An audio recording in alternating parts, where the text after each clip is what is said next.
Listo, entonces, bueno, esta novela, como sabemos, se llama Nieve de Orhan Pamuk. Eh, Tiene un juego muy importante en el turco, porque nieve en turco se dice Kar, la ciudad es Kars y el autor es K. Espero que hayan notado esa parte que también se le escapa a uno entre tanto, tiene muchos niveles. El asunto místico que hay detrás de la poesía y el Islam, eh, el acercamiento a Dios que nuestro poeta encuentra a través de la observación de la nieve y cómo él construye ese libro que se pierde, pensado como un copo de nieve y toda la simetría del mundo. Tiene también un nivel lingüístico en el turco con Kakar y Kars, el autor, la nieve y la ciudad en donde sucede todo esto, ¿no? Empecemos con nuestro señor Pamuk. Este es Orhan Pamuk. Es un turco blanco, por decirlo así, aunque los turcos son blancos en el sentido que no son morenos generalmente, sí tienen un montón de distinciones socioculturales importantes, y la más importante es que hay turcos europeizados, que son parte de un barrio de Estambul que queda en el lado europeo de Estambul. Ahorita que vemos un mapa les recuerdo dónde queda Estambul, y en ese sentido él es un hombre muy culto y un poco ajeno a los problemas propios del territorio turco, como por decir, sí, un colombiano de apellido de Brigard, qué sé yo, como de esos colombianos los santos, ¿no? Que tienen un gran poder, que tienen una gran presencia y una muy buena educación, pero que generalmente tienen una vida mucho más cosmopolita, mucho más asociada a Estados Unidos en nuestro caso, más allá que Europa a Estados Unidos, frente a los problemas propios de la nación colombiana. Nace en Estambul en 1952 y recibe el Nobel de Literatura en el 2006. Fíjense que aunque él lleva escribiendo 20 y pico de años, hasta el 2006 es que le reconocen su, su nivel literario, por decirlo así. Y en todo caso, él no se vuelve famoso sino hasta hace como 15 años, realmente, aunque ya lleve más de 30 años escribiendo. Lo primero que escribió fue Cevdet Bey e Hijos. Espero que hayan notado mucho que esa palabra Bey aparece. Uno cree que es que toda la gente se llama Bey, pero es una cosa del lenguaje turco, como en el japonés, que uno le dice san o chan a la persona dependiendo de su estatus y de su género, o como si le dijeran don aquí a todo el mundo. Ese Bey es una forma de decir señor, ¿no? Entonces es una primera novela, es un primer acercamiento a la literatura que él tiene. Este señor es arquitecto y cuando empieza a escribir decide dedicarse de lleno a la literatura. Tiene otras novelas poco conocidas. Esto está mal, es 1983. La Casa del Silencio, y la primera que lo vuelve famoso, o la primera que se reconoce, aunque se traduce como 10 años después, es El Castillo Blanco, que es una novela histórica sobre un sultán. Habla sobre la vida de un sultán del Imperio Otomano. Ahorita vamos a hablar qué es el Imperio Otomano, y con eso él empieza a ganar fama internacional y empieza a viajar a varios países del mundo. De hecho, él dio cátedra en NYU y en varias universidades gringas muy importantes. La Vida Nueva, que ese es un libro que cuando uno busca lo que está en español y se consigue aquí en Colombia, aparece bastante.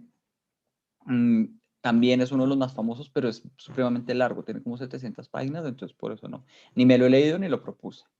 Me llamo Rojo es otro ya mucho más famoso de él, y llegamos a Nieve del 2001. Al parecer Nieve es como su punto culmen, lo que los que lo conocen y los que conocen su obra consideran que Nieve es de las mejores que él tiene.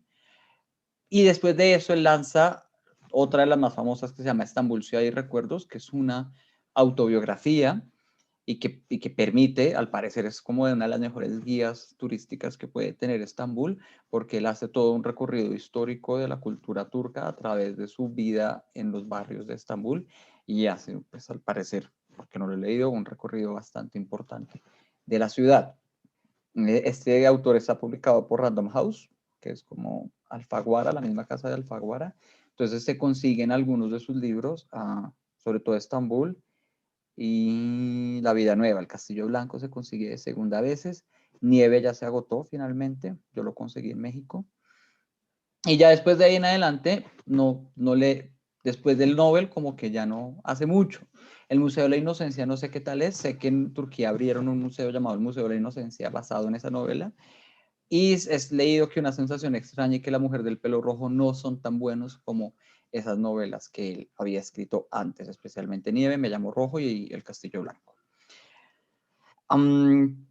Pamuk es un autor muy controvertido de vuelta en Turquía porque, como habrán visto, el gobierno turco es bastante, más bien, sí, la política turca es bastante revuelta, por decirlo así, tiene como muchas revoluciones constantemente pasando y por lo tanto hay una vigilancia muy fuerte sobre los productos culturales que se mandan al exterior. Tienen una visión muy controlada sobre la imagen que se pueda tener de Turquía con respecto al mundo, y entonces él ha tenido varios problemas en Turquía por las declaraciones que ha hecho, ¿no? Fíjense que muchas de las cosas que él narra del personaje K tienen como consonancia con los hechos que él ha tenido.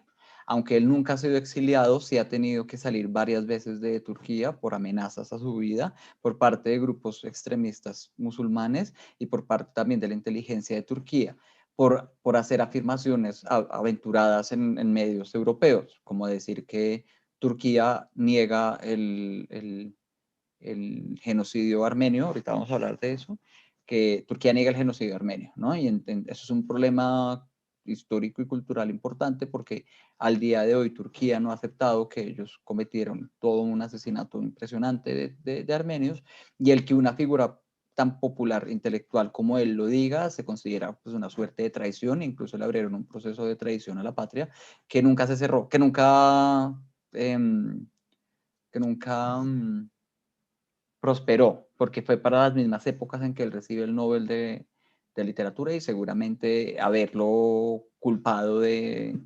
de traicionar a la patria, siendo el primer y único Nobel de Literatura que tiene la nación turca, haría un montón de problemas políticos, un montón de acusaciones que el gobierno a final de cuentas decidió no seguir con ese proceso. Él sigue y él dice que nadie lo va a obligar a abandonar Turquía al exilio completamente, pero pues igual, ¿no? Hay muchas amenazas que han tenido, especialmente en Alemania, donde se resguardan muchos de los musulmanes extremistas que van en contra de Occidente y que están buscando especialmente a los exiliados turcos. Él ha tenido varias épocas en las que no ha podido ir a Alemania precisamente porque sus declaraciones son controvertidas para el contexto político en el que está. No obstante, o uno que no conoce estos chismes, como que se entera de eso leyendo, yo considero que él sabe presentar precisamente muy bien lo tensionante que puede ser la vida turca, ¿no? Lo tensionante que puede ser ese contexto político tan raro, y lo que les voy a tratar de explicar aquí de corrido, a ver si logro decirlo con orden, fue lo que investigué sobre la historia turca. Este libro toca leerlo con Wikipedia a la mano al menos. Toca buscar cuáles son los autores, toca entender cuáles son las posturas, sobre todo para entender ciertos dejos de sarcasmo, de risa, de chiste, de comedia muy oscura que él tiene para burlarse de todo. Entonces, en términos generales, la novela es a través de un narrador de tercera persona, que si se fijan es el mismo, lo nombran un par de veces, Orhan Bey le dicen. Este narrador en tercera persona, Orhan Pamuk, nos cuenta los 3 días que vivió acá en la ciudad de Kars, cuando fue precisamente a investigar sobre el suicidio de las mujeres musulmanas, que no las dejaban entrar a la escuela si seguían utilizando el velo, y entonces que había como una pandemia de suicidios. Mientras vive allá, pasan muchas cosas en 3 días. Fíjense que son 300 páginas de 3 días nada más, además de 3 días en los que la gente solo hablaba, porque solo hablan en esa novela, pocas cosas pasan. Lo único que pasa es como el tiroteo de resto es chisme tras chisme, en el que sucede este golpe de estado teatral, en el que el autor nuestro protagonista se transforma, se convierte al Islam, empieza a creer en Dios, empieza a producir poesía, se enamora y a la vez vive como un punto neurálgico de los procesos históricos y culturales más importantes del último siglo de Turquía. Si hay algo que le celebran a esta novela es que logra mezclar todo en un solo lugar, como si en Colombia hicieran una novela que explicara todo el conflicto desde el Frente Nacional hasta la firma del Tratado de Paz, y que pasara en una ciudad en 3 días y que lograran meter a todos los actores importantes, paramilitares, guerrilleros, partidos políticos, la UP, todo ese tipo de cosas en un solo lugar. Eso es lo más gran majestuoso de esta novela y por eso la celebran tanto. Pero lo que más y cómo voy a enfocar esta exposición es la tensión que hay entre Oriente y Occidente, ¿no? Entonces, digámoslo ya. Voy a exponer presentar esta exposición dentro de un marco conceptual que es la distinción entre Oriente y Occidente, esta idea que tenemos muy rara, pero muy común, de que donde acaba Europa empieza otra cosa, ¿no? Y África es otra cosa rara, ¿no? Pero pues como que Europa y Estados Unidos son la cultura y son el progreso y aquello a lo que aspiramos, por eso nosotros vamos a Europa y a Estados Unidos a educarnos, la buena educación sucede allá. Latinoamérica es como fue colonia europea, más que todo española, pero también Estados Unidos tiene muchas de influencia sobre nosotros. Somos un subsidiario, por decirlo así, un apéndice que se le pega al progreso y lo que hacemos en estas regiones emular sus modelos y tratar de ser como ellos, y que donde acaba Europa, especialmente después de la Guerra Fría, donde empieza el muro de hierro, empieza Europa Oriental, que son países raros, y después de Rusia está Oriente. Y Oriente es una cosa completamente ajena a nosotros, ¿no? Tanto es así que nosotros tendemos a confundir casi que por defecto muchas distinciones culturales que allá suceden, ¿no? Cuando uno entra a estudiar muy bien cómo son las culturas, religiones y la historia de Oriente, se da cuenta que eso es un mundo que entre ellos ni siquiera logran tener mucha coherencia. Para nosotros Oriente, y por lo menos para la literatura, la historia y la filosofía, y en general la historia del pensamiento, Oriente es todo lo que queda más allá del Bósforo, precisamente donde está Estambul, y es donde la gente se viste raro, comen con muchas especias y no han logrado llegar a la democracia, ¿no? Como que siempre hay un problema ahí, siempre hay un Saddam Hussein, siempre hay un sultán, siempre hay alguien por allá con una forma de gobierno totalitarista, siempre hay una situación en contra de las mujeres que es poco difícil de entender, etcétera, etcétera, ¿no? Entonces,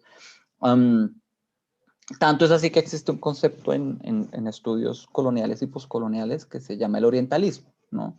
Orientalizar es hacer las cosas raras, como mostrar, exotizar de manera extraña culturas ajenas para tratar de darles un sentido, ¿no? Cuando uno lee, por ejemplo, las crónicas de, de las Américas, cuando descubren América, y ellos empiezan a contar qué era lo que había aquí, muchos de los textos, el único referente que tienen para explicarle a los europeos qué sucede en este lado del mundo es hablar de Oriente, ¿no? Es hablar, comparar con las historias que ellos ya conocían gracias a Marco Polo, de lo que sucedía en India, de lo que sucedía en China, de lo que sucedía en el mundo árabe. Entonces, es una cuestión cultural que tenemos muy arraigada de pensar que todo lo que pasa allá en Oriente es de gente atrasada, es de gente bárbara, es de gente que uno vaya como a turistear, ¿no? Como que uno vaya a ver, más allá que a vivir, ¿no? Uno va y vive en donde está la gran cultura que es Europa. Si bien eso no es malo en el sentido en que sea una visión que toque derrotar, sí hay todo un movimiento muy reciente, recientes de 30 años para acá en la academia, de pensar críticamente por qué consideramos que Oriente es tan grave, ¿no? Que Oriente es tan extraño. Sobre todo, nosotros tenemos la idea después de 9/11 que Oriente es terrorismo, es petróleo, desiertos y fútbol caro, ¿no? Como grandes equipos de fútbol, porque tienen mucho dinero, como que hay una asociación con el dinero y ese tipo de cosas. Ahorita les voy a tratar de explicar brevemente quién es esta gente, muy brevemente, y mostrarles que lo que hace la novela es que un autor que está en ese medio, entre ser un autor muy occidental en la medida en que pues, es un Nobel de literatura, o sea, tiene la gran bendición de la institución de literatura occidental, que le dice, vea, usted Homero, el Quijote, los grandes escritores europeos terminan en usted, ¿no? Como que usted viene de esta tradición. Como él nos habla de ese problema, siendo que él vive también en ese mundo como en el medio que es Turquía. Ay, madre, ¿qué pasó ahí? Entonces, Turquía, Kars, la ciudad fronteriza. Es muy interesante que, o más bien, tiene sentido que suceda aquí y no en otro lugar de Turquía, porque además es una zona supremamente conflictiva. Kars queda en donde queda el punto rojo, en la última ciudad antes de la frontera con Armenia y con Georgia, ¿no? Y es la entrada a esta zona que ni es ni Oriente Medio, ni es Europa, ni es nada realmente, como que culturalmente es bien difícil de explicar. Turquía es todo esto, es la península de Anatolia, se llama, el nombre significa para los griegos por donde sale el sol, porque pues era lo más lejos que ellos conocían, ¿no? Aquí se conecta con Europa, aquí está Grecia, aquí está Atenas, y aquí está Bulgaria y todo lo que era la antigua Yugoslavia va por aquí arriba, ¿no? Esos son los Balcanes. El Mar Negro, el Mar Mediterráneo. Aquí abajo, si bajamos, está Siria, que es el gran punto neurálgico de los conflictos de Medio Oriente hoy en día. Y más abajito, donde ya no se ve, está Israel, por ejemplo, Israel, la Franja de Gaza, todo otro gran centro de discusión. Y por aquí arriba, Armenia, Azerbaiyán y Georgia eran estados de la antigua, pues eran parte de la antigua Unión Soviética. Es decir, que aquí hacia arriba empieza Rusia, ¿no? Arriba de Georgia, creo que esta línea ya debe ser el límite con Rusia. Aquí arriba queda esta isla que tiene en este momento una guerra entre Ucrania y entre Rusia. O sea, es una zona que queda muy en la mitad de todo y que siempre ha sido problemática. Por aquí queda Irán, que también es un problema que aparece una y otra vez en el libro, el antiguo mundo persa, que hoy en día es uno de los estados más extremistas con respecto al Islam. Y aquí abajo queda Irak, ¿no? Técnicamente, Turquía no es Oriente Medio. Técnicamente, Oriente Medio es Siria hacia abajo, entre Siria y el subcontinente de India, o sea, entre Siria y aquí donde termina Irán y Afganistán. Ese es el Oriente Medio hacia abajo. Debajo tenemos la península arábiga, que es el mundo árabe, y aquí está todo el norte de África, que es el resto del mundo árabe. A pesar de que es África, se le llama mundo árabe porque son musulmanes. Los turcos se confunden muy comúnmente con los árabes, pero no son árabes, ciertamente, en el sentido étnico, aunque sí en el religioso. Los confunden mucho con los persas porque para el mundo griego y cuando uno lee 300, cuando uno ve la película 300 y etcétera, pues la lucha es aquí. Los persas estaban acá y los griegos estaban acá y luchan aquí en este estrecho. Pero ya los persas no están ahí, los persas se movieron acá, a donde está Irán.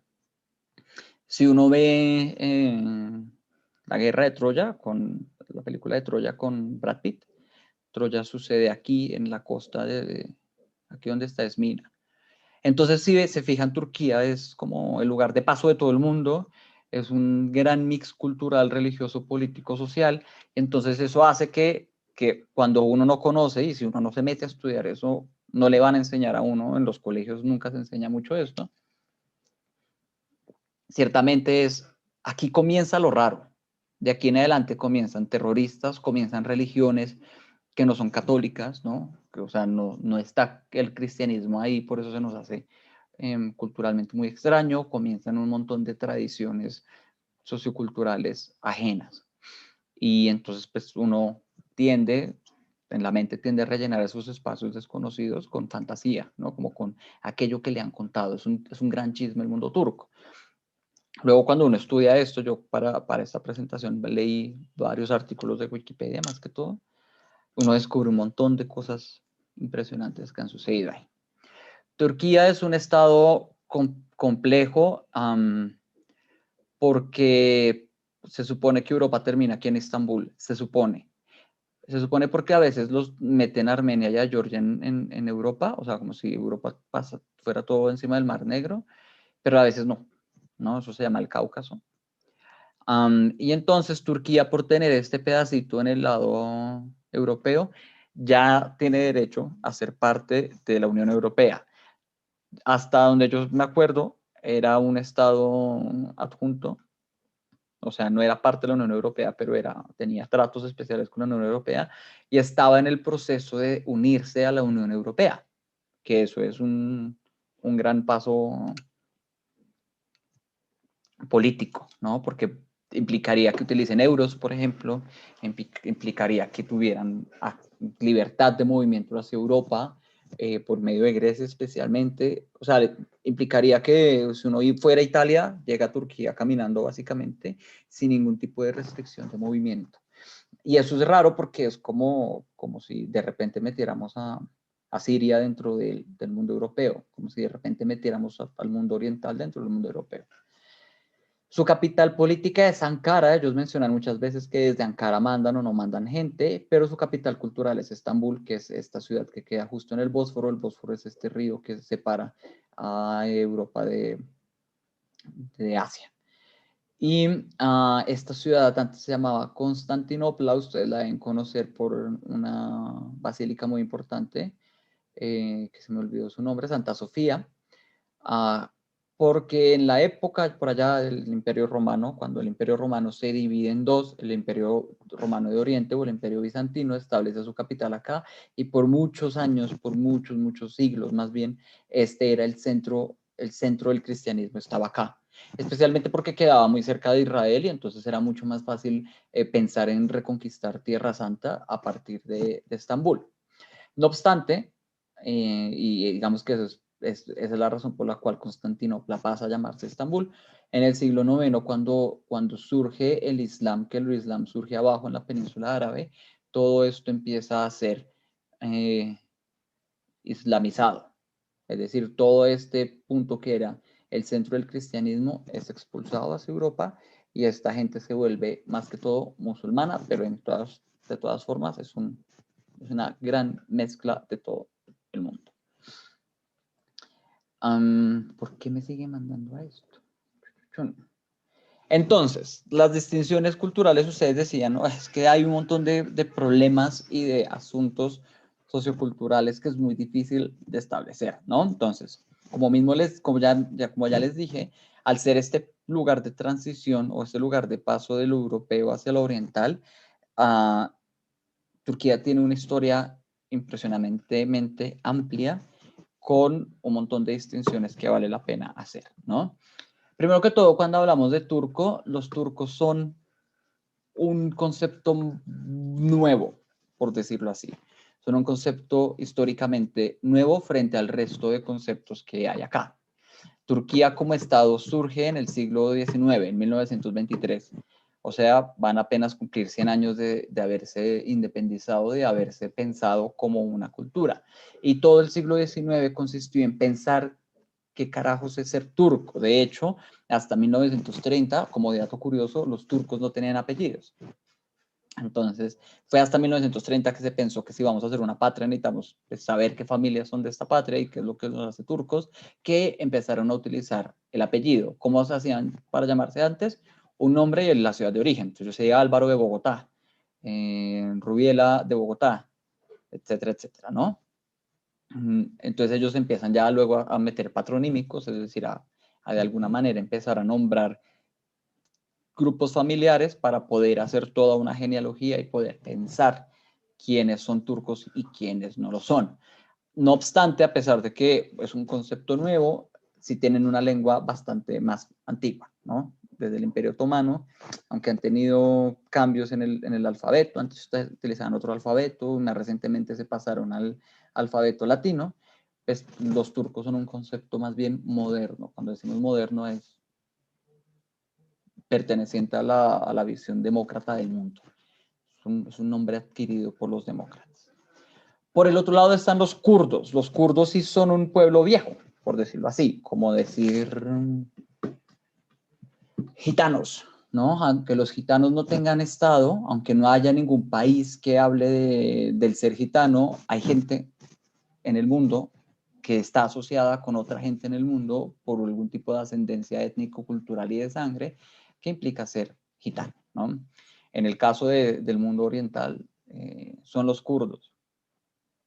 Los kurdos son los que étnicamente conocemos. No sé si ustedes han visto Elif y esas novelas turcas que dan en el canal Caracol en las tardes, ¿no? Después del almuerzo. Fíjense que cuando uno ve esas novelas uno se sorprende, o por lo menos a mí me pasaba al principio, y una tía que las ve mucho y por eso yo las veo, siempre me preguntaba lo mismo, y es, si esa gente es árabe, ¿por qué no son morenos? Porque son blancos, ¿no? Acuérdense que les dije que esa sección de arriba se llama el Cáucaso. Nosotros decimos que la gente es caucásica porque la gente que viene de allá, de hecho, es la gente más blanca, de hecho. Solo que ellos no son monos, tienen el pelo oscuro. Los kurdos son ellos, pero supremamente velludos, ¿no? De cejas muy gruesas y de casi mucho pelaje, muy parecidos a los mongoles y a toda la zona como de Siberia y toda esa región, muy poco conocida. Ellos son un grupo étnico muy importante, muy viejo, tuvieron alguna vez un imperio, pero cuando el imperio otomano empieza a crecer, que ya les, ahorita debo decir que es el imperio otomano, ellos pierden cualquier tipo de estado y empiezan a ser un pueblo sin estado, ¿no? Y cuando uno tiene un pueblo sin estado, tiene un pueblo con problemas. Por ejemplo, los palestinos son un problema enorme hoy en día porque son un pueblo sin estado y en este momento, pues Israel es el gobierno que se está estableciendo en su territorio y que no reconoce, por ejemplo, que los palestinos sean ciudadanos. Entonces los kurdos son problemáticos en ese sentido. Ha habido muchos intentos de separación. Los separatistas, cuando hablan de un partido separatista en Turquía, generalmente es un partido de etnia kurda, porque además tienen mucha rabia, porque después de la Primera Guerra Mundial les prometieron un país que se llamaba Kurdistán. Kurdistán quedaba ahí entre Turquía, Irán e Irak, ¿no? Todo esto iba a ser, y Siria, todo esto iba a ser Kurdistán, pero ese tratado no fue realmente bien hecho, no fue apropiadamente firmado, bueno, que se firmó nunca se llevó a cabo, y entonces desde ese momento ellos tienen la idea de que debería haber algún tipo de estado propio de los kurdos, ya que tienen su propia lengua, ya que tienen sus propias tradiciones, ya que tienen un montón de cosas, su propia, al menos, fisiología, y por lo tanto pelean mucho con los kurdos, con los turcos. Además, los kurdos son en su mayoría musulmanes. No todos son musulmanes y no todo musulmán es kurdo, pero la mayoría de los musulmanes que están en Turquía son kurdos. Hay muchas formas de ser musulmán. O sea, eso es una mezcla impresionante. Los kurdos, además, los más viejos el porcentaje que no es musulmán, es de una religión muy rara y muy antigua que se llama el zoroastrismo.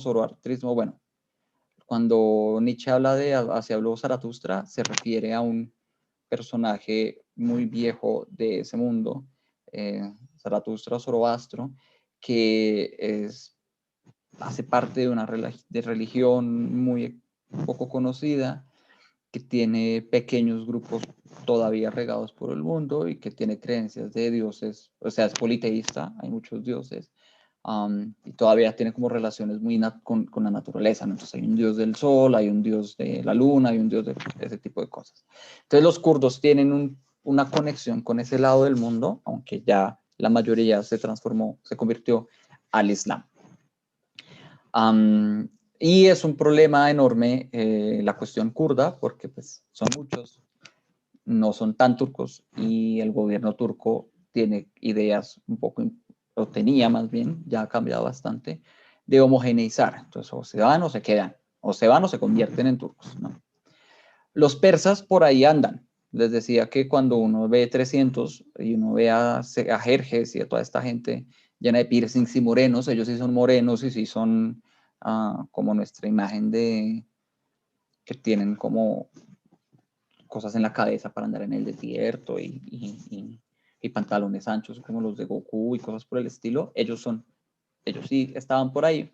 Son lo que hoy en día se llama Irán. Irán hasta 1970 y pico se llamaba Persia y luego pasó a llamarse Irán porque en Persia el Islam político, es decir, la religión, hacer constituciones a partir del Corán, ganó, ¿no?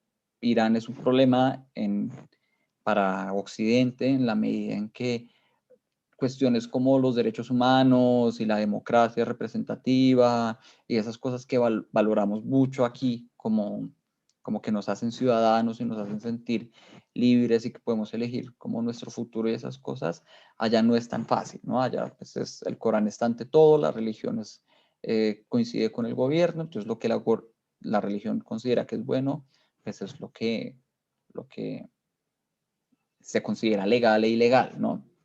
Entonces, al tener frontera con Turquía y al ser de religión musulmana, muchos separatistas kurdos han adoptado y han sido entrenados y han crecido bajo las formas de gobierno persas, entonces cualquier conexión que se tenga con Irán generalmente son los actores políticos más violentos en la medida en que quieren acabar brutalmente con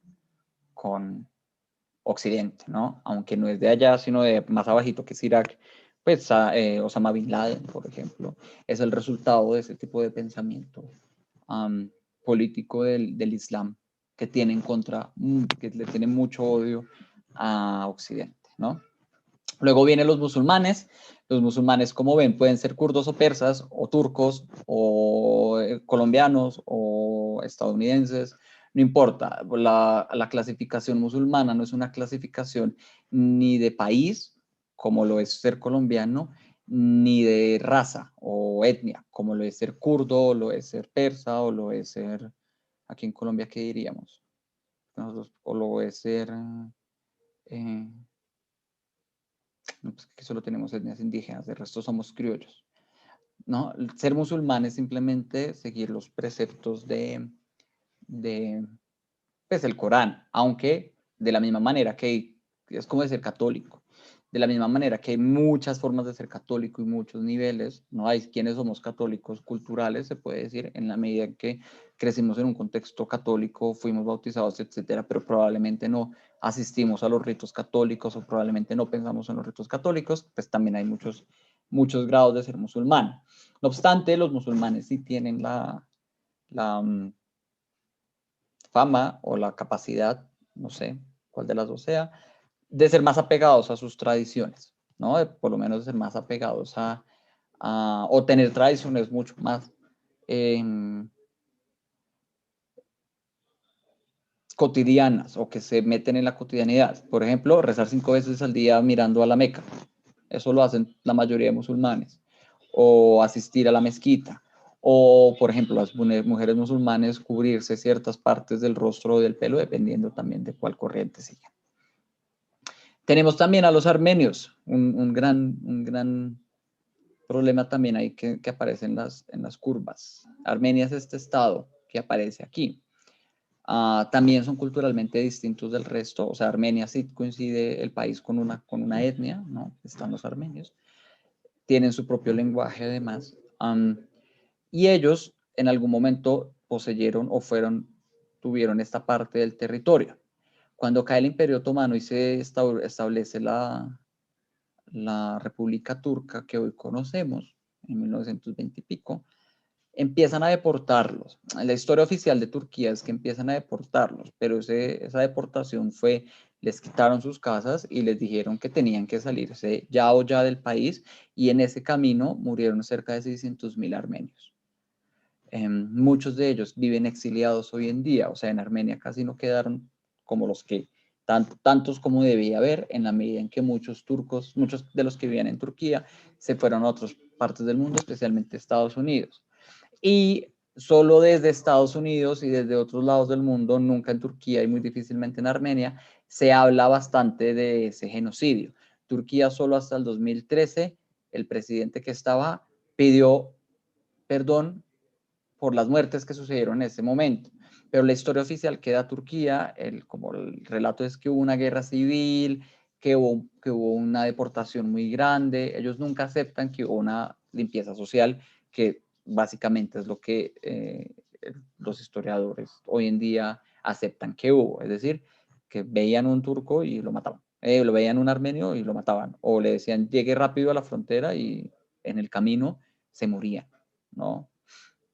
Entonces es un problema porque pues comparten la frontera. En una parte les digo que el autor puede ser muy chistoso a veces.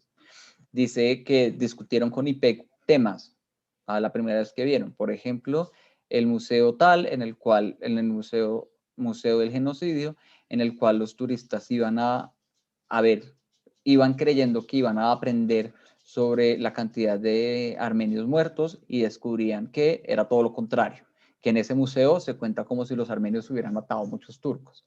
Y esa es una de las razones por las cuales consideraron que él traicionaba a la patria en primera parte, y otra manera y también es como un guiño cultural muy interesante, un guiño histórico, como soltarse un chistecito sobre cómo Turquía y su Estado han contado una historia distinta de la que se supone que sí pasó.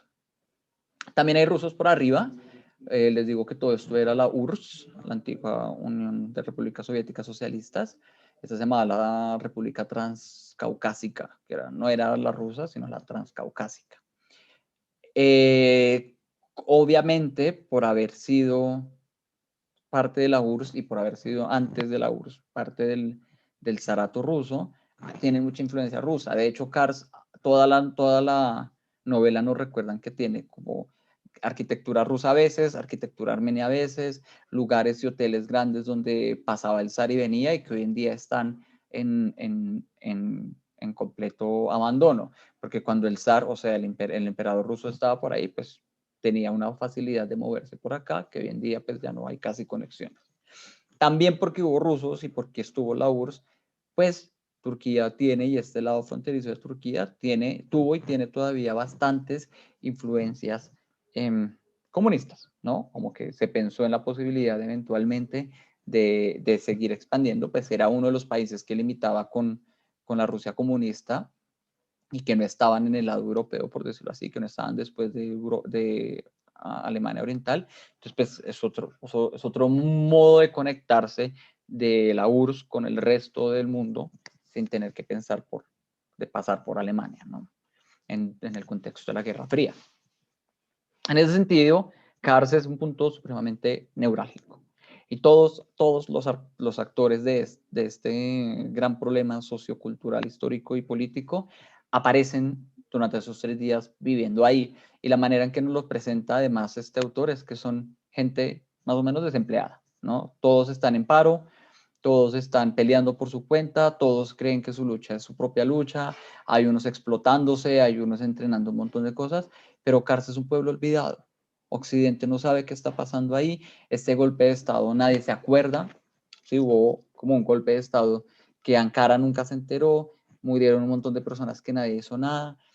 Ahí es un poco como una burla o una, no sé, más que burla, es como señalar lo sarcástico que es que haya tantas discusiones sociopolíticas tan pasionales en ciertos sujetos en un mundo que no se fija en ellos, ¿no? Como que estas personas están odiándose entre ellas y explotándose y toteándose, y realmente no están teniendo ningún tipo de resonancia o de consecuencia política real.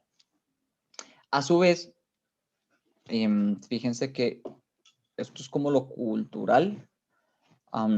Los turcos, kurdos, persas y armenios y rusos son como lo entre cultural y nacional. Pero pues también está pues, las religiones. Hay cristianismo ortodoxo. Los cristianos de esa zona no son como nosotros. No son católicos, sino cristianos. Esa distinción es importante hacerla porque ellos en la separación, en el cisma de Oriente, precisamente por eso se llama, en esta separación muy grande después de la reforma en Europa, ellos siguen otros preceptos de la religión católica, no es un catolicismo raro. Tienen un papa y todo, un papa que está en Rusia, que a veces tiene tratos con el Papa de Roma, pero ellos no reconocen a Roma como la iglesia de Cristo. Ellos consideran que en Constantinopla estuvo y pues después de que surgió el Imperio Otomano, suben a Rusia. Bueno, el Imperio Otomano, que lo he mencionado un montón y se me olvidó, aunque eso lo voy a mencionar ahorita. Eso en algún momento fueron 5 o 6 siglos, fue un imperio.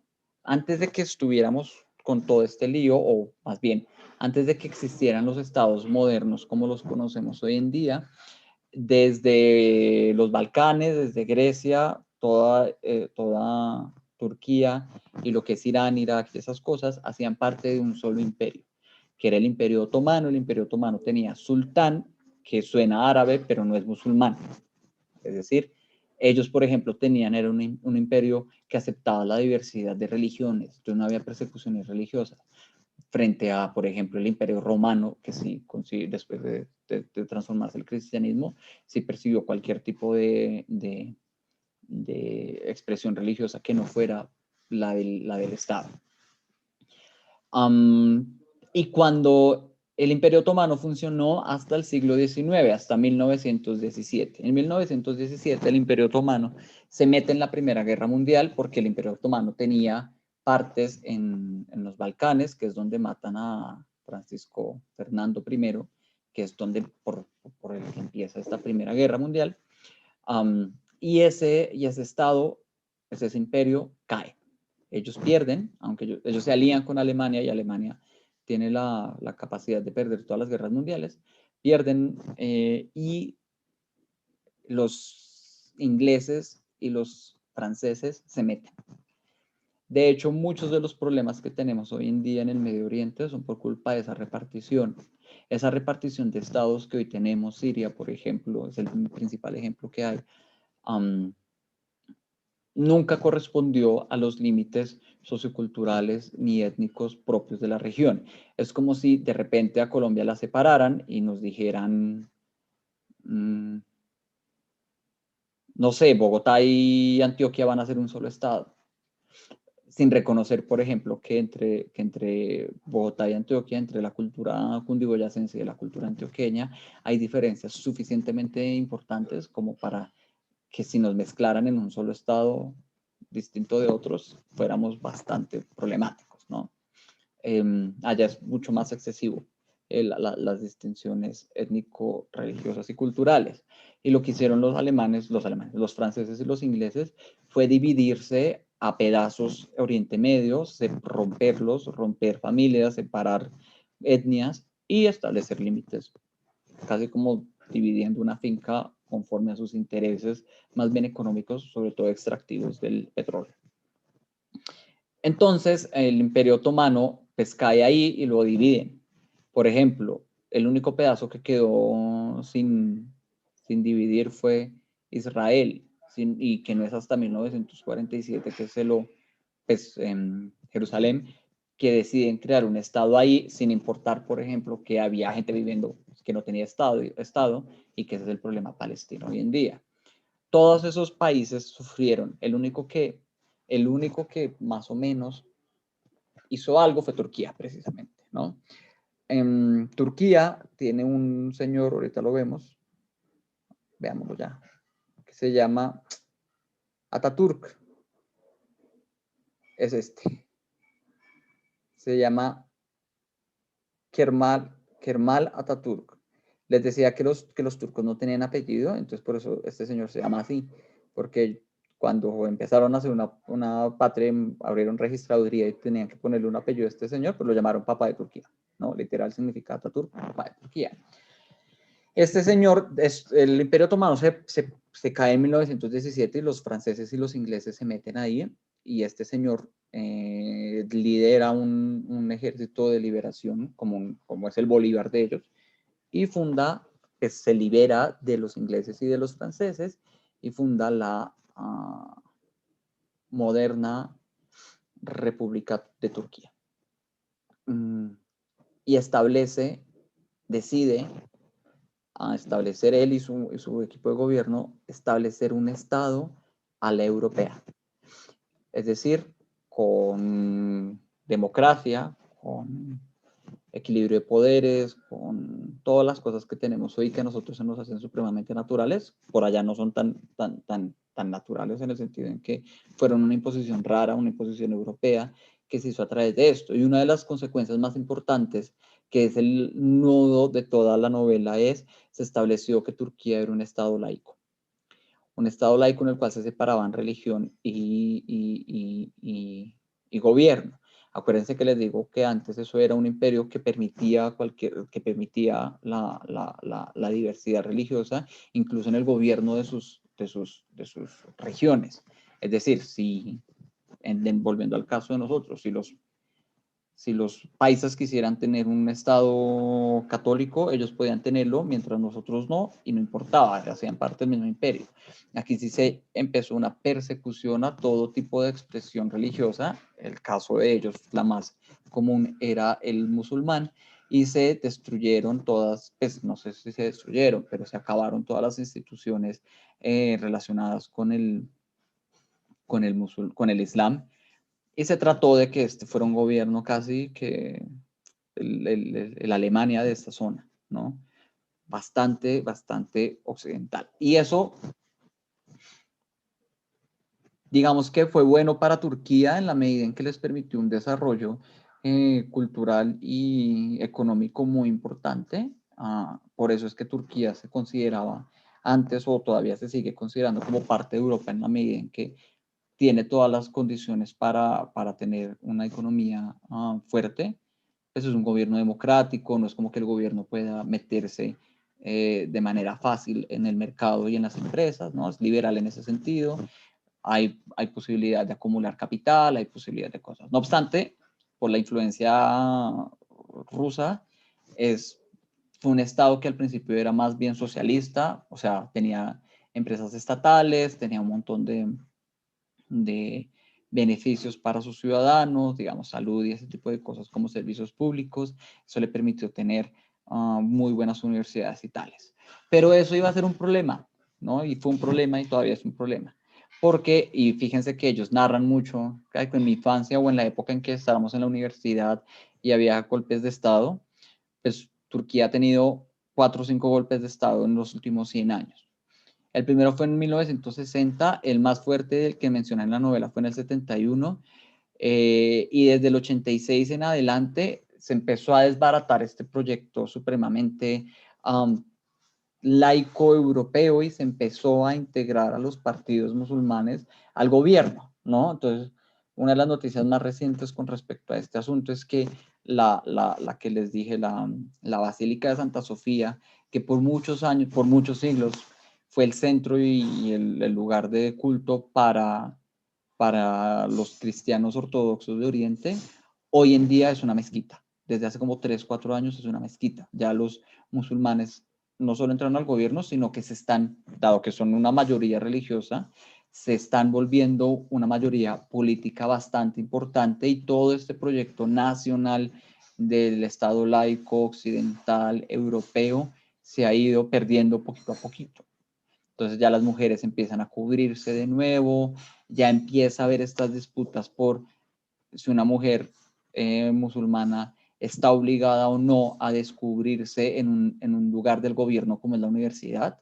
Si la universidad es pública y la universidad es del gobierno y el gobierno es laico, no debe haber ningún tipo de expresión religiosa dentro del campus, y por lo tanto toda mujer debe descubrirse, ¿no? Eso fue así toda la vida, y hasta los últimos, hasta finales del siglo XX, o sea, después del golpe de Estado del 86 y del 95, empiezan estas personas a reclamar el derecho que tienen de profesar su religión con todos sus ritos y todas sus exigencias en cualquier lugar del país, a pesar de que el Estado no sea religioso, ¿no? Es como una pelea al revés de la que generalmente se ha tenido, por ejemplo, en Latinoamérica, que en Latinoamérica todo era católico y que poco a poco se ha ido sacando el catolicismo de los espacios educativos. Por ejemplo, ya los colegios no son manejados por padres, o ya los colegios que antes eran masculino y femenino porque tenían la distinción de si eran con monjes o con monjas o con padres,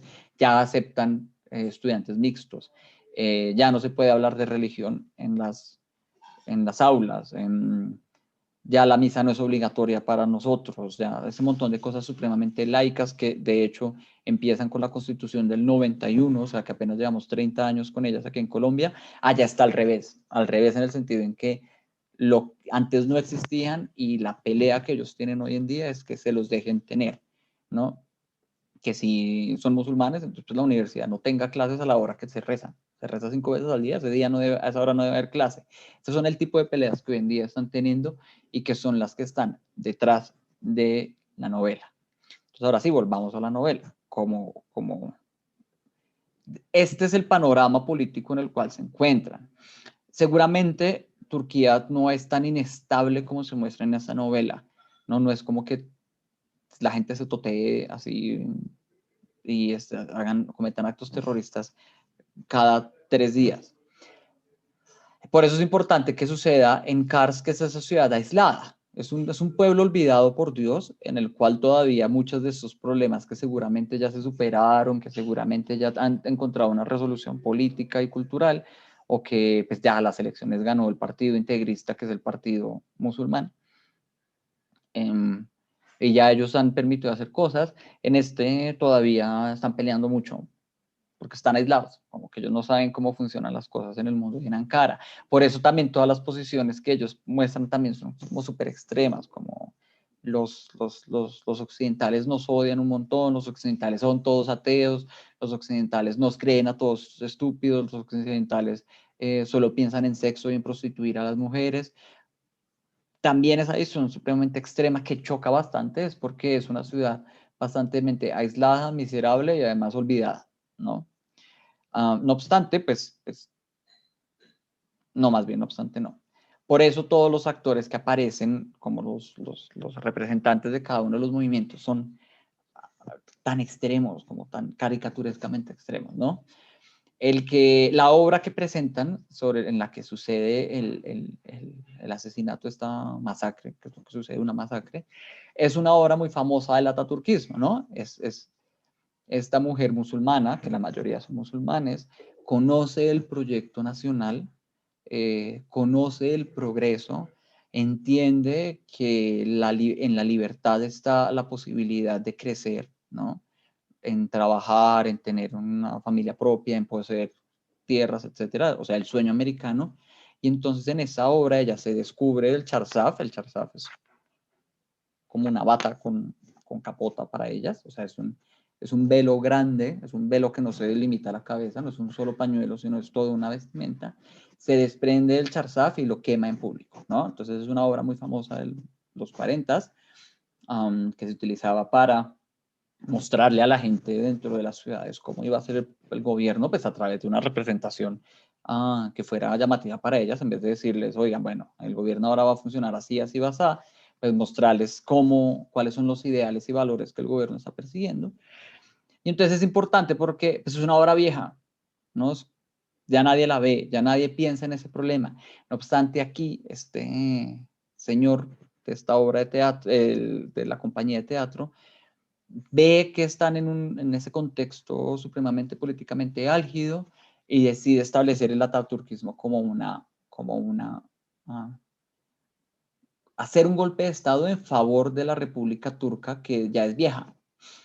No obstante, como estamos en un momento en el que los que hacen ese tipo de acciones, matar y quemar y destruir para hacer cosas políticas, son los musulmanes, la gente se confunde, ¿no? Entonces la obra es una gran confusión y la novela es una gran confusión porque no es muy claro quién es el que está detrás del asunto. Azul, que es este famoso terrorista que en el fondo al parecer nunca mató a nadie y que simplemente es una persona que va por toda Turquía y por toda Europa apoyando a los jóvenes musulmanes y ayudándolos a sus ideas, coincide esa vez en la ciudad. Entonces la gente piensa que Azul es el responsable de hacer esto. Pero el que realmente está detrás del golpe de Estado es este señor Brazo de Hierro, que más bien es un fascista, y que apoya el golpe de Estado que sucede, que necesita matar a Azul o tener a Azul apresado para impedir precisamente que sean los musulmanes los que aprovechen el golpe de Estado y establezcan el gobierno musulmán. Y al final del día los caminos se descongelan y la gente se olvida de este problema. No fue un problema confuso.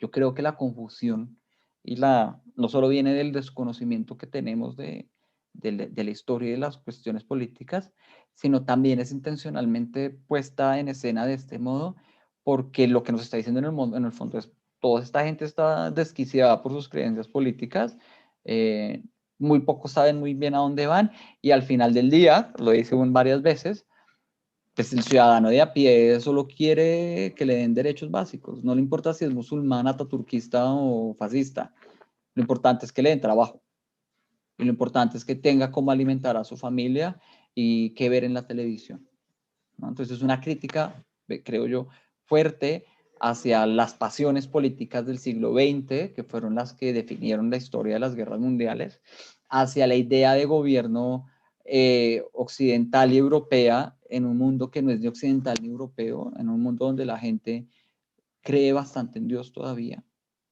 cree todavía que la gente, se me hace muy interesante este personaje, Nesip, que es este muchachito que matan, que le disparan por el ojo, que le hace preguntas muy ingenuas, pero a la vez muy fuertes a Abraham Pamuk, y es decirle que se siente ser ateo, ¿no? ¿Usted cómo se levanta al día y con qué razón vive si no hay ningún Dios?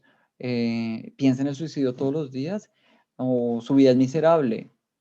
O sea, si la vida de todo el mundo es miserable, sin un Dios, ¿por qué no se ha suicidado? ¿Cómo es esa vida tan absurda, tan increíblemente distinta a la mía? Por favor, cuénteme, porque es que nuestra forma de gobierno o nuestro gobierno está basado en esa creencia. O sea, ¿cómo podemos gobernar un montón? ¿Cómo un gobierno que no considera que haya algún tipo de conexión divina con el creador del universo, ni que haya ningún tipo de misión para los ciudadanos y para las personas que viven en este mundo, puede darle coherencia a tantos millones de personas que viven ahí? Tiene mucho más sentido pensar que los ata a un destino común que lo reveló un libro. Tiene mucho más sentido pensar que toda esta gente sufre porque hay un Dios que todo lo ve y que eventualmente en el paraíso les va a dar aquellas cosas que vale la pena tener si ellos viven en ese sacrificio. Pero ¿cómo hace Occidente para vivir sin eso? ¿Es solo la gana de tener dinero? ¿Es solo la gana de tener fama? ¿Es solo la gana de tener sexo y consumir drogas? ¿Es eso suficiente como para que el progreso implique que perdamos esta conexión divina que tenemos con el todo y con el universo? Creo que esa es como la gran crítica que hace este libro, más allá de decir Turquía es un pueblo supremamente conflictuado, es decirnos, Turquía sufre mucho porque Europa le vino a imponer a través de Atatürk y de esta forma demócrata de gobierno, una forma de ver el mundo a un pueblo que piensa otra cosa, a un pueblo que está pensando en su mundo, en su conexión con el todo. Por eso es tan importante, que es la última parte de lo que quiero hablar, el asunto de la poesía, ¿no? Um, esta es, esta es Estambul, este es el Bósforo, este es el río que separa Europa de Asia, ¿no? Y esta foto es tomada desde el lado asiático. Aquí está la Basílica de Santa Sofía, la que les digo que hoy en día, ¿es esta o aquella? Vea, hay varias. la que hoy en día es una de las mezquitas más grandes que existe en Turquía. Acuérdense que el autor, el personaje K, es un señor de todos el más europeo. Primero que todo, es perseguido, es exiliado. Vive en Alemania, que Alemania es el centro del mundo, ¿no? Cuando uno piensa en Europa, uno piensa en Alemania, donde es la gente más culta, la gente con más dinero, la gente con más avanzada en todo. Y él, en el contexto de la nieve, en el encierro, aislado, descubre a Dios. Y lo descubre no racionalmente, ¿no? Él sufre mucho porque él no logra dar cuenta de lo que le está pasando. Él lo descubre a través de la nieve, a través del silencio de la nieve. Le empieza diciendo, el silencio de la nieve lo hizo pensar en Dios. Y al enfrentarse a las preguntas de Necip, al enfrentarse a todas las discusiones políticas de él, en el fondo lo que le importa es sacar más poesía y enamorar a Ipek. Su enamoramiento no es un enamoramiento occidental, ¿no? No es una cuestión de conocer a la persona, tenemos gustos en común. No, él dice, vine dispuesto a enamorarme, porque hay algo propio de la religión que Occidente ha perdido, que es la fe, que es la capacidad de actuar y de conocer, o por lo menos de sostener creencias sin un proceso racional que las justifique. ¿No? La fe es precisamente eso, cuando la Iglesia Católica también tiene el mismo artefacto epistémico. Las cosas suceden por fe, tenga fe. Se nos murió toda la familia en la pandemia. Eso es doloroso y no tiene sentido, pero pues hay que tener fe, ¿no? Y esa capacidad de entregarse a las vicisitudes del mundo y al dolor de la existencia se justifican en la fe en la medida en que haya un ser superior que sea el que nos esté ordenando la vida y que lo consideremos que nos pueda dar, que en su plan divino nos esté poniendo en la mejor posición posible. Así en la vida parezca tenaz, pues en el plan divino está todo.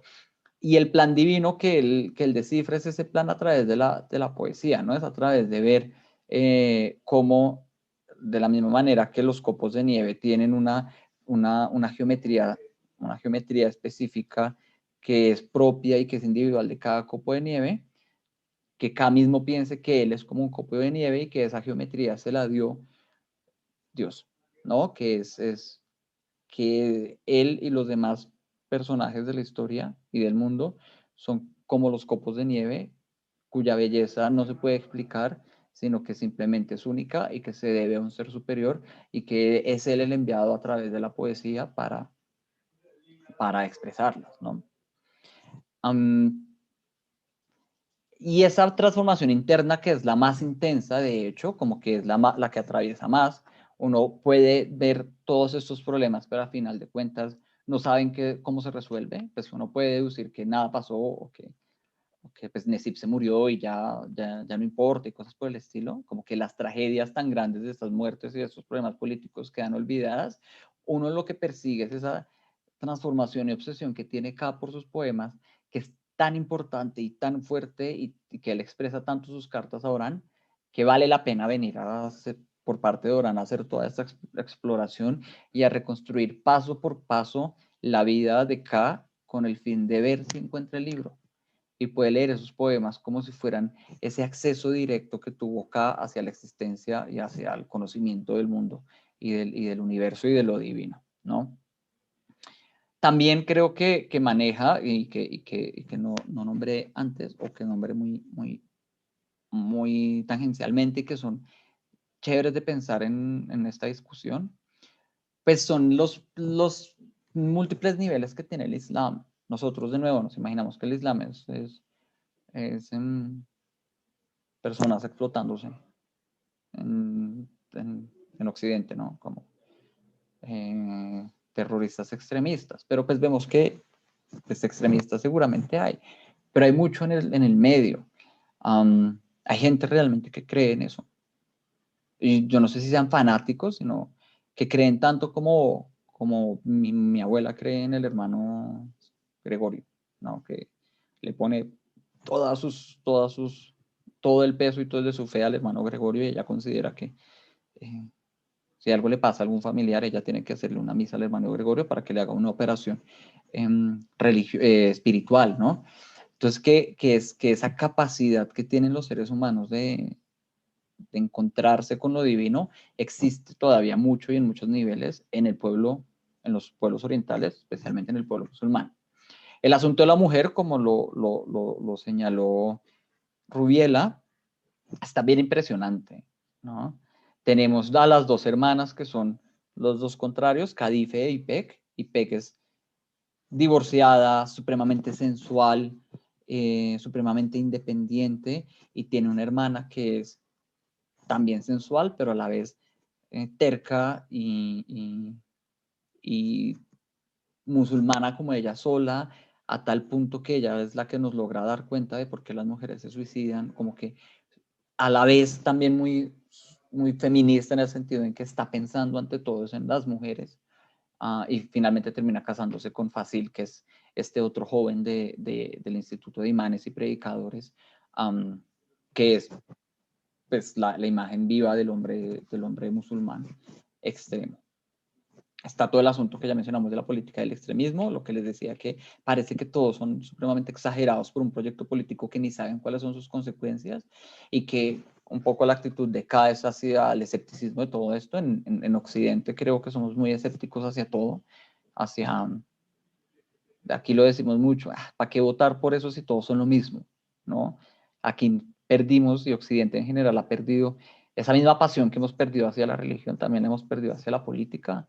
Vivimos en una democracia y allá pues los que mandan siempre mandan y los que roban siempre roban, y mi voto no es mucho y yo hago lo que puedo con mi familia y ya, o sea, como me comporto como un ciudadano decente, pero pues no somos así gente ya de partido, de tener el carnet de partido, eso se ha perdido. Y aquí nos están mostrando que hay un mundo en el que no. Y el misticismo también propio del Islam, que es esta relación, esta capacidad de ver lo divino por revelación. Toda una discusión con respecto a la poesía, que es como muy entre líneas. Tenemos el asunto de la diáspora turca, que es precisamente todo el asunto de los turcos que viven en Alemania y cómo nuestro autor está un poco justificado para ser un extraño en Cars, porque es el autor de Europa y viene por parte de un periódico europeo, entonces pues es la entrada a ese gran mundo de progreso y a la vez el mismo desprecio, porque es un tipo que no fue capaz de quedarse acá, es un tipo que algo de haber dicho para que no esté acá, y que termina siendo asesinado además por quién sabe qué, en un contexto que ya a nadie le importa, y que por allá en Alemania nunca consiguió conocer a nadie, ni siquiera aprender alemán, ni siquiera trabajar, y lo único que hacía era leer sus poemas en círculos turcos en un mundo de turcos aislados en Occidente. Y finalmente, que es lo más transversal, es la función de la literatura, ¿no? Como buen Nobel de literatura, como buen literato, todos los literatos buenos, o hay un criterio de calificación muy común para evaluar la calidad de una obra literaria, es la capacidad de tal obra de pensar sobre la literatura misma, ¿no?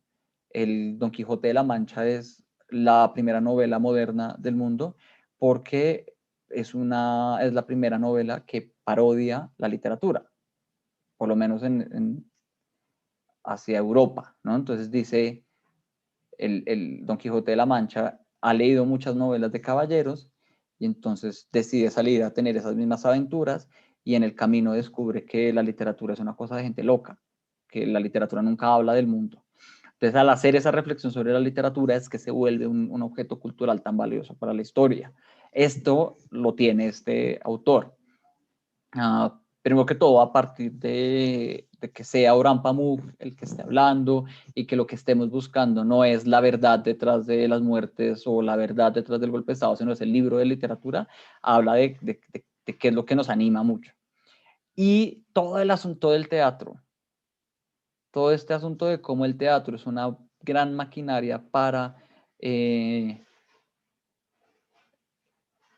repartir ideologías, y además el guiño hacia es el televisor el que lo hace, ¿no? Porque pues fíjense que es una obra de teatro que es transmitida por primera vez, la primera transmisión de la televisión fronteriza que se hace fuera de los estudios. Y como hoy en día ya no vamos a ver teatro, sino vemos novelas. No sé si identificaron la novela de la cual habla la novela, la telenovela que ellos ven, que ve el papá de IPEC y de Caife con ellas. Es una novela muy famosa que todos queremos, que es en la que aparece Thalía, si no estoy mal, es María la del Barrio, que ellos llaman Mariana, ¿no? Eso no me acuerdo quién fue el que me contó este chisme, pero sí, es María la del Barrio. Ellos cuando están reunidos llorando por Mariana, están llorando es por Televisa y por las novelas mexicanas. Entonces nos está diciendo lo que antes y lo que para la República Turca fue presentar esta obra de teatro donde se quemaba el velo y se hablaba de la liberación de la mujer, hoy en día lo hace la televisión. Entonces, lo que nos presentan las novelas, Francisco el Matemático o El Pirulino, Betty la Fea, vean esta super explosión que tiene Betty la Fea hoy en día, son realmente los que logran establecer valores en el mundo. No son los políticos, no son los congresos, no son los tratados filosóficos, son las obras de teatro, son el entretenimiento, las Kardashians, los reality TVs, todos esos son los que realmente nos conforman como sujetos y tienen un poder impresionante, tan impresionante que en una novela pueden matar un montón de gente en un teatro y la gente está tan, porque eso es como la magia de la ficción, ¿no? La gente está tan pendiente de lo que está pasando en la obra que no se dan cuenta que les están disparando y que el de al lado se murió. Y eso es como quizá yo creo que por eso este tipo gana el Nobel. Si el resto de sus novelas son como por el estilo, como que tienen estos guiños posmodernos, les diríamos, como metaliterarios, probablemente eso es el gran valor que él tiene. De nuevo, hay que tener mucha como comprensión de la literatura y estudios literarios para identificar que ese tipo de cosas son valiosas a la hora de escribir, pero es un libro que sin embargo lo hace uno pensar en, en qué es lo que uno cree y qué es lo que uno no, el límite entre la realidad y la ficción, qué tanto de la política y de la religión y de todo lo que sucede, de esas grandes historias, esas grandes narrativas que determinan nuestra identidad. Yo soy colombiano, yo soy de tal partido, yo soy bogotano, yo creo en esto y en aquello. Son más mentiras y más historias como inventadas, cuentos que nos hacemos, que la verdadera realidad en la que vivimos. Entonces hasta aquí tengo la presentación. No sé qué opinen ahora después de que les conté todo este chisme supremamente apurado y largo.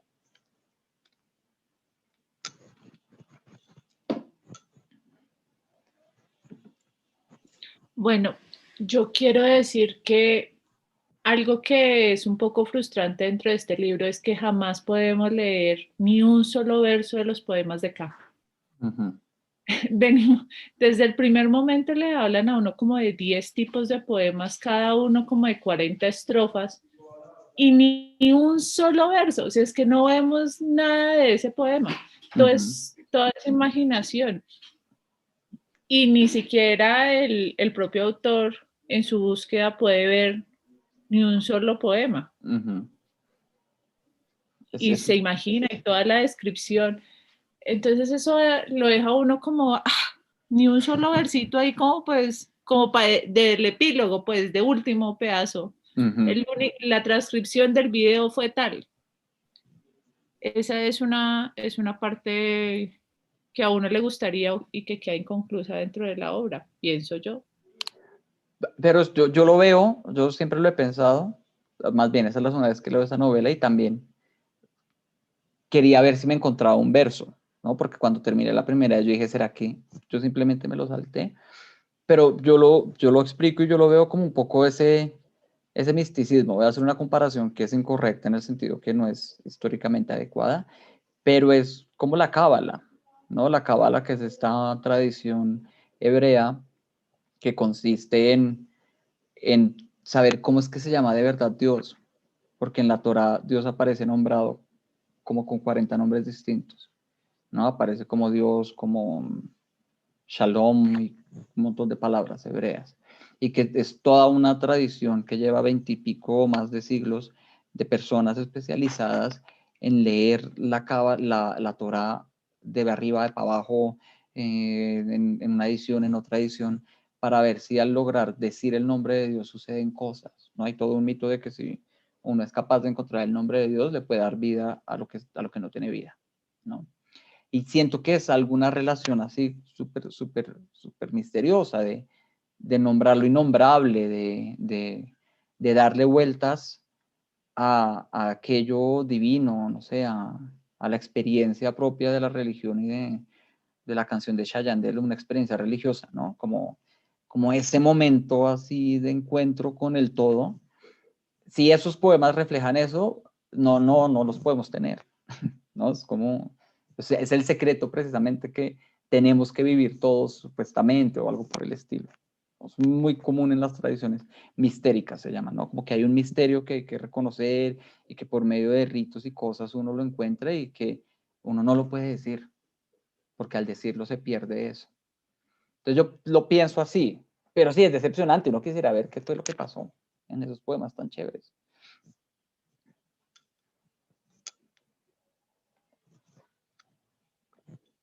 ¿Algo más, Adriana, que te haya parecido? ¿Tu mamá lo leyó finalmente? Primero. Habla, madre. Yo fui la primera que lo leí, pero igual no. Me quedé como... ¿qué? Pero habla fuerte. Yo me quedé esperando un final que no me gustó, mejor dicho. Más romántico. Mi mamá quería que cada terminara con Ipek. Exacto. La historia. Yo leía y cuando que mataron a Cain, ¿no? Y luego que la IP no quiso irse con él porque quería el azul. Pues eso menos me gustó. Entonces, sí. Es que este libro me pareció mucho a la historia de las guerrillas de Colombia.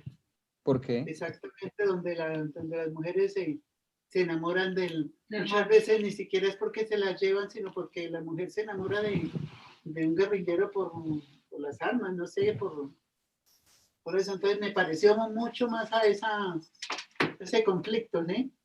Wow, sí. Pues, sabiendo que es malo y que no sé qué más le ven muchas, pues y la otra le veían todas las virtudes a un malandrín, que nunca le vieron lo malo que era. A un mujeriego, el tipo estuvo con las dos, estuvo con Jade, estuvo con todo el mundo, tenía dos esposas anteriores. Por eso digo que todas se morían por él. Más de las mujeres, más de la mujer que me parece que sí se van con una persona así porque les atrae lo malo, como lo... Y como la emoción.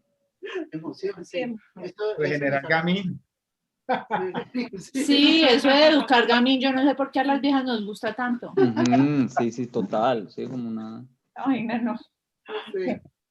Porque fíjense que el primer esposo de Cadife, de Ipek, es un tonto. Eso sí, también era malo. Mejor dicho, ahí mostraron a todos los poetas como unos tontos. Sí, lo son, seguro. Mentiras, Daniel. No se nos acerque un poeta. Es que mentiras, Daniel, porque Daniel hace... Ay, mentira. Como que Daniel porque no dijo nada. Estaba cerrado el micrófono, pero me cayó a mí ahí que todos los poetas somos tontos. Será por la sensibilidad que tenemos. No, por los pero yo veía acá, era algo que me llamó la atención, era que él narraba y siempre lo relacionaba con la nieve, se inspiraba con la nieve. No, es que voy por el camino y bueno, mire el copo de nieve, la ventana se ve, pero lo mejor es la nieve, como está cayendo, la nieve me cubre, todo, pues obviamente que será por el nombre del libro, pero él vivía obsesionado con la nieve, pues se supone que fue donde encontró a Dios, pero era como la inspiración que él tenía. Y en cuanto a tonto, pues a mí me parecía así que era como tonto porque les aceptaba a todos, era como, me parecía a mí, ¿no? Que era como una espía doble porque llevaba para acá, sí, lo que le decían allá, aceptaba aquí, hacía pacto con Dios y con el diablo, pero me parecía realmente tonto, inclusive como pues tanto esperar declaraciones con IPEC y bueno, y que la veía y que la seguía viendo pues, la más linda de todas y seguía ahí como un tonto de verdad enamorado, en eso tienen razón. Pero finalmente él fue feliz porque pues logró por lo menos sentirse feliz de tener a Ivette por lo menos en sus 2 o 3 ocasiones en las que estuvo y se sintió completamente feliz y era algo que él era una persona muy triste, muy solitaria. También hablaba mucho de su niñez y comparaba eventos de su vida, Ujú. de su niñez frente a lo que vivía o de lo que veía en CAR, que era destrucción, edificios con unas construcciones muy arcaicas o destruidas, frente a un Frankfurt también duro, de construcciones y de edificios muy lujosos, pero sin embargo muy solitario, muy solo, muy de ese carácter tan duro de los alemanes, ¿no? Ujú. Entonces, pues yo pienso finalmente que el final de que Ivek no se fue con él, pero sin embargo él conoció la felicidad finalmente, ¿no? O sea, fue un tonto feliz.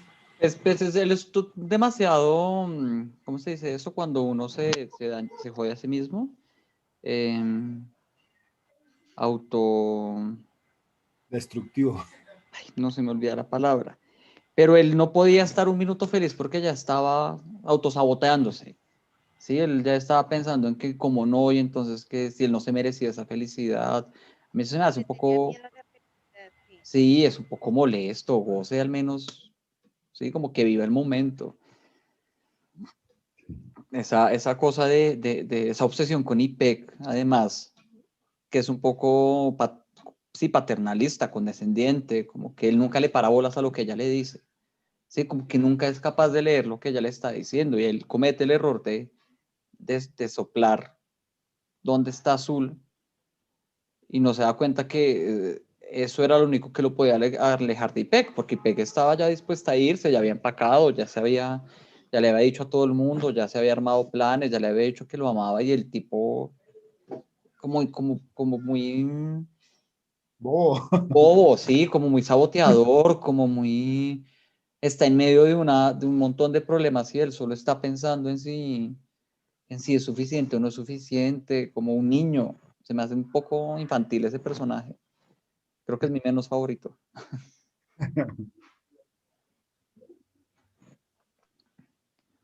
Wilson, ¿qué le pareció? Uy, pues yo es que el repaso mío llegó como No la hasta... terminó a leer. Llegó como a la mitad, ni siquiera a la mitad debió llegar. No, sí, sí llegué a la mitad. Pero a mí algo, pues digamos que de la explicación que dabas ahora de todo el tema de la religión y de todo esto, digamos que yo alcancé a llegar hasta la tragedia del teatro, un Ujú. poquito más. Sí, entonces yo, pues es que esa parte me pareció así como muy densa entre, yo le decía esta tarde a Marzo, uy, pero es que son 100 hojas hablando del poema y de la cháchara que estaba, pero bueno, digamos que en esa parte lo que encontré fue el tema de la religión, de que uno tiene sus conceptos que son, pues, conceptos católicos, digamos, que son lo que tú decías, que fuimos criados en ese ámbito, y todos los demás religiones, pues para nosotros son como, qué atraso el que tienen allá.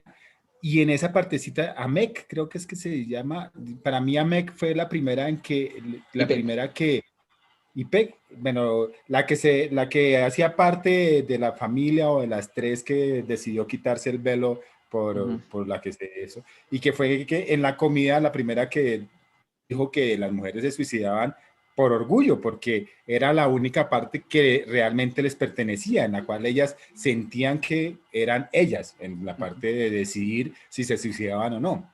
Pero digamos que pues yo no estoy de acuerdo con el suicidio, pero pues ellas decían, es lo único que tenían y es lo único por lo que podían decir, me suicido porque esa es la única decisión mía. Pero digamos que en el trasfondo, para mí lo importante, lo que logré ver en eso que leí muy concienzudamente, es que uno, pues nosotros somos cristianos y defendemos la religión. Y decimos ellas que cómo atacan a las mujeres y todo, pero lo que se logra ver es que ellas estaban contentas con esa forma de religión.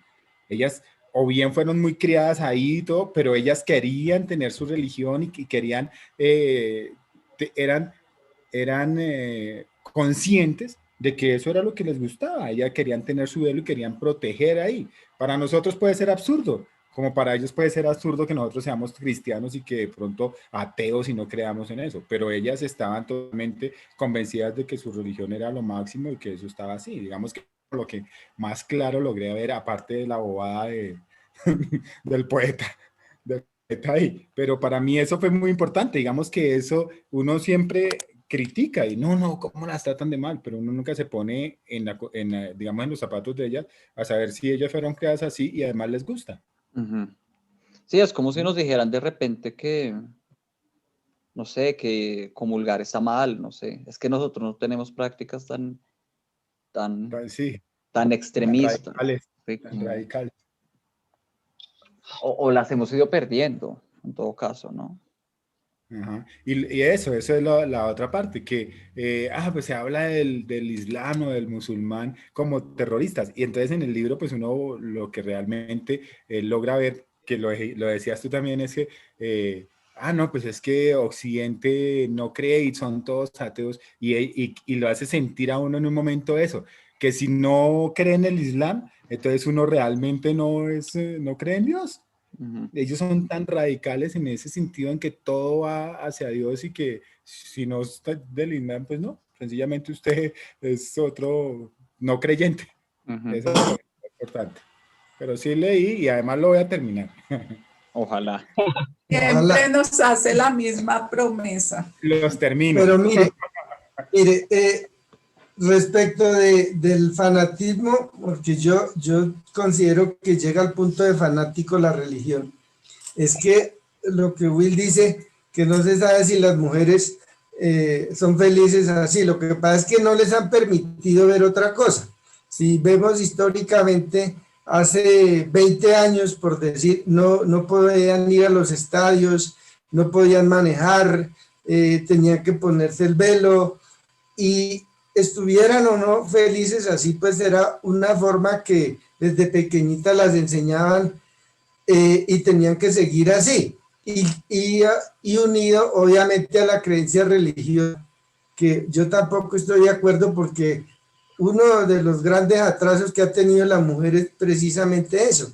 En el Medio Oriente, en los países que yo tuve la oportunidad de estudiar 2 constituciones de ellos, en Irán y Irak, es un sometimiento terrible.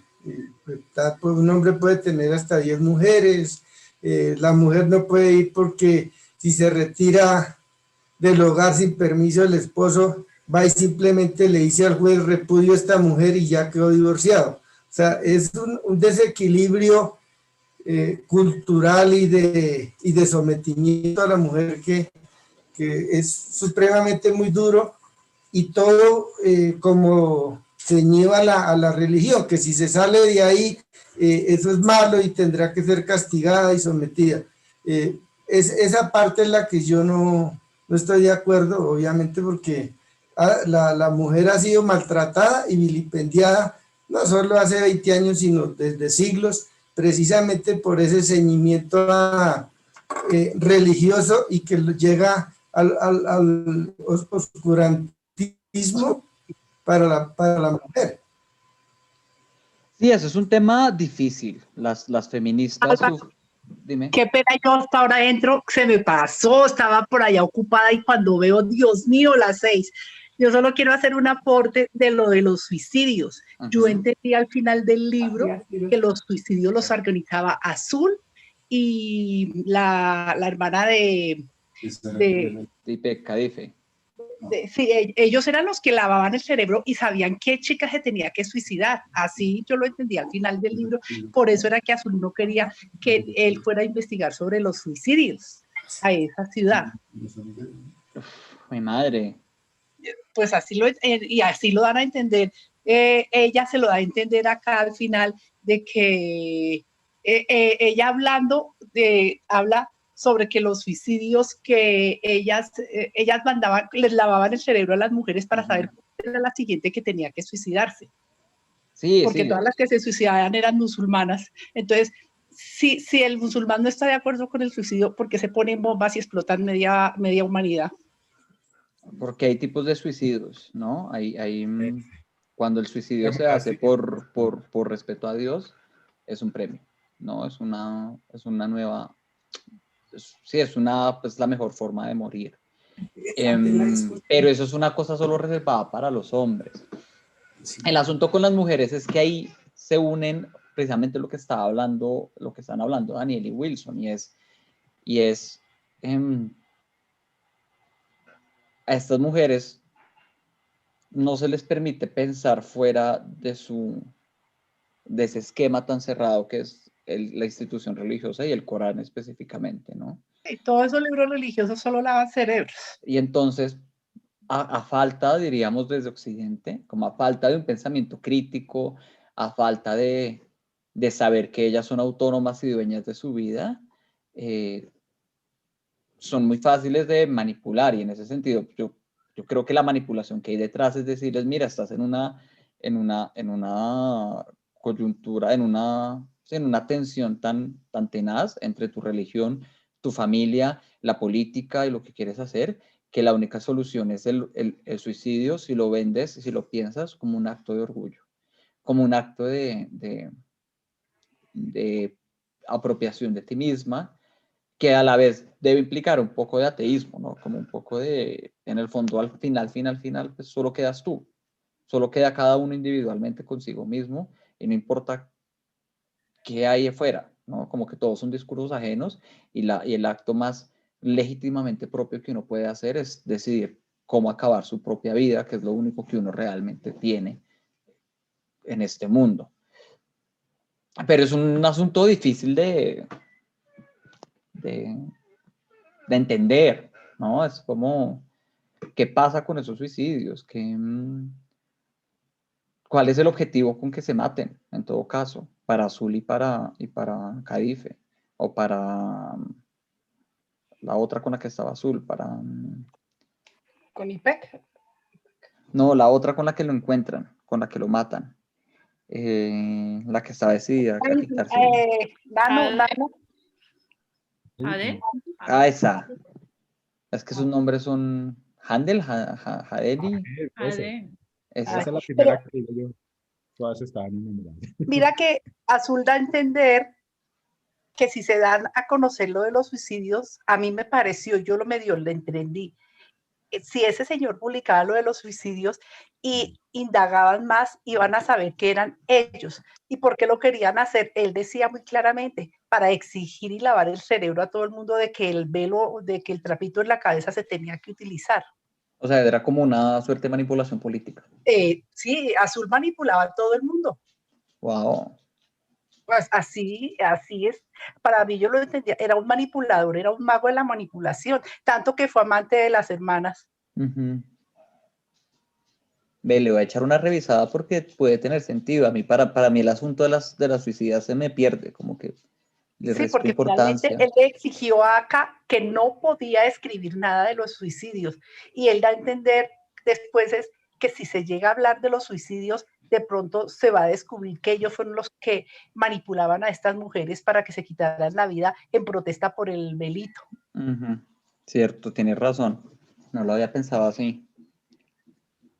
Ese libro no me gustó. Primero porque estamos en la época de la segunda pandemia, que me ha dado muy duro anímicamente, y ese libro me bajaba los ánimos terriblemente. me ponía ¿Por qué? depresiva y triste. ¿Por qué? No sé, por la manipulación, por ese tono gris que hablaban siempre de la ciudad, ese frío, eso tan triste, tan apagado, tanta pobreza, y como que yo decía, hijo de madre, ¿qué época va a ser peor? ¿Esta que estamos viviendo o esa de los velitos? Pero para mí fue muy duro ese libro, me deprimía mucho, pero lo terminé, ¿no? Bueno, Uy, eso es bien intelectual. tiene todavía poder el libro, así sea para mal, choca, ¿no? O sea, Me deprimió ese tema de como de la cultura del silencio o como que todos sentían que estaban siendo grabados, que había micrófonos Sí. o que todo el mundo opinaban porque como que todos opinaban, pero en silencio, en la desconfianza de saber si estaban o no con alguien realmente de confianza. ujú. Eso a mí o que se escuchaban disparos y que la gente Fue dura la lectura, muy dura. Mire, fue tan dura que yo dije, este libro prefiero acabarlo rápido. Y me puse, era de 400 hojas, leí 100 hojas diarias, porque para mí fue horrible. Como me sentía de apagada, como que se me apagaba la luz, como que todo el día lloviendo, lo que dice ella, Bueno. los micrófonos, todo. El montón de muertos, hay un montón de muertos, ¿no? Eso es Muerto, impresionante. que no les importaba que bajaba la nieve y encontraban más cadáveres. A mí, yo creo que una de las cosas que lo pone a uno a reflexionar, al principio de la charla yo les decía que me molestaba mucho el discurso de Azul, pero lo que dice Álvaro es cierto, o sea, uno lo pone a reflexionar, bueno, ¿qué es lo que tanto me molesta del discurso de Azul? Y realmente es que, pues puede que yo sea muy de Occidente, educada en Occidente por todo esto, pero realmente yo consideraba que, o siempre he considerado que uno no puede decir que otra persona sea atea simplemente porque no No ejerce cumpla una religión. con tu religión o no Ujú. tenga tus creencias o tus principios. Y pienso que lo bonito de nuestro mundo es poder tener amigos de diferentes religiones, poder compartir con ellos y aprender de cada uno de ellos. Yo he tenido la oportunidad de conocer judíos, cristianos, católicos, musulmanes, islamistas, personas que utilizan la burka, que utilizan el hijab. Y dentro de toda la diversidad que he tenido la oportunidad de conocer, tengo algunos amigos que son de otras religiones, de otras creencias, que viven en otras partes del mundo, tan diferentes a uno, pero en eso está lo bonito, en poder reconocer que son diferentes, que piensan diferentes, pero que al final todos somos buenas personas y que podemos construir cosas bonitas. Ujú. Pero el discurso del libro es tan negativo en ese sentido, es tan oscuro en el sentido de que si tú no crees en lo que yo creo, entonces eres un ateo, que si tú no crees en lo que yo creo, entonces la política es una pérdida de tiempo. Todos tienen que pensar hacia la misma línea, hacia el mismo... no se pueden salir de la misma línea de pensamiento y eso es lo que yo considero que al final hizo que después de estos discursos larguísimos de Azul, pues me sacaban el mal genio completamente y sobre todo que era como una doble moralidad. Por ejemplo, cuando finalmente lo liberan, el tipo dice, no, pues ya no, entonces quitemos todos los acuerdos, quitemos no sé qué, y para él eso estaba bien. Y yo digo, pero si se llegaron a unos acuerdos y la vieja va a hacer su obra de teatro siendo fiel a esos acuerdos, no, pues ahora no. Y ahí es donde uno dice, utilizan a la mujer como un objeto, aunque las mujeres lo quiero. Pues no son ningún objeto en este libro, o sea, las mujeres son muy manipuladoras desde atrás y al final hacen lo que quieren y los tipos hacen lo que las viejas quieren. Pero digamos que sí se ve que ellos creen o tienen desde su creencia que las mujeres tienen que hacer lo que ellos definan. Por eso es que el poeta le decía, es que tú te quieres casar conmigo, te tienes que volver a casar conmigo, y le decía a todo el mundo que se iba a volver a casar con Ipec y que le pidiera matrimonio, pues porque al final era un objeto. Ujú.